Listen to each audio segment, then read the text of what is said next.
Students north Bengal ইউনিভার্সিটির আন্ডারে যে সকল ছাত্রছাত্রীরা পড়াশোনা করছো সেকেন্ড সেমিস্টারে এবং যারা সেকেন্ড সেমিস্টারে পড়ছো এবং যাদের মাইনর সোশিওলজি রয়েছে আজকে ভিডিও তাদের জন্য আমাদের সাজেশন 100% মেলে তোমরা কমন পেয়েছো, উপকৃত হচ্ছ।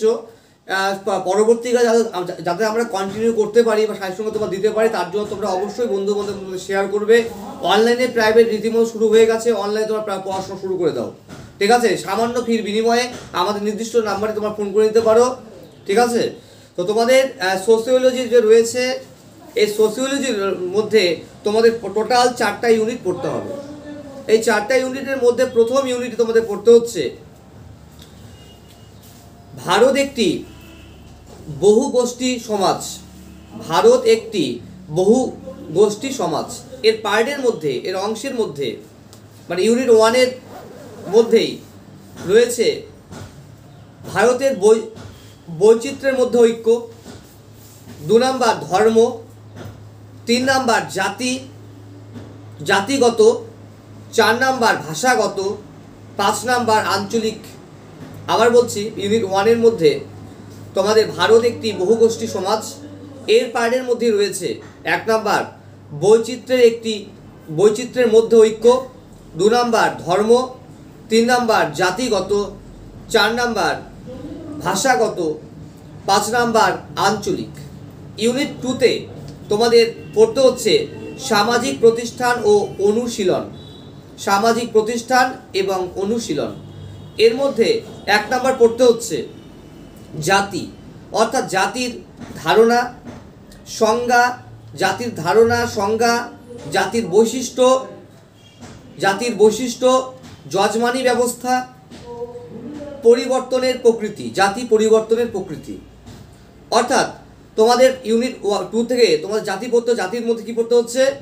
জাতির মধ্যে পড়ছে জাতির ধারণা সংজ্ঞা, বৈশিষ্ট্য, যজমানি ব্যবস্থা, পরিবর্তনের প্রকৃতি, ঠিক আছে? ইউনিট 1-এর 2 আমি বললাম। এর পাশে তোমাদের পড়তে হবে 2 নাম্বার, ইউনিট 2-র মধ্যে 2 নাম্বার উপজাতির মধ্যে ধারণা সংজ্ঞা, বৈশিষ্ট্য, অবস্থান, উপজাতীয় অর্থনীতির ধারণা। অর্থাৎ তোমাদের সিলেবাসটা আবার বলছি, উপজাতির মধ্যে ধারণা সংজ্ঞা, বৈশিষ্ট্য, অবস্থান, উপজাতীয় অর্থনৈতিক ধারণা। এছাড়া 3 নাম্বারে রয়েছে, মানে ইউনিট 2-এর মধ্যে পার্ট 3-এ রয়েছে গ্রামের মধ্যে গ্রাম এর বৈশিষ্ট্য, অর্থনীতি, পরিবর্তনের প্রকৃতি। গ্রামের মধ্যে কি রয়েছে? বৈশিষ্ট্য, অর্থনীতি, পরিবর্তনের প্রকৃতি। ইউনিট 3-এর মধ্যে রয়েছে পরিবার ও বিবাহের প্রতিষ্ঠান। এর মধ্যে রয়েছে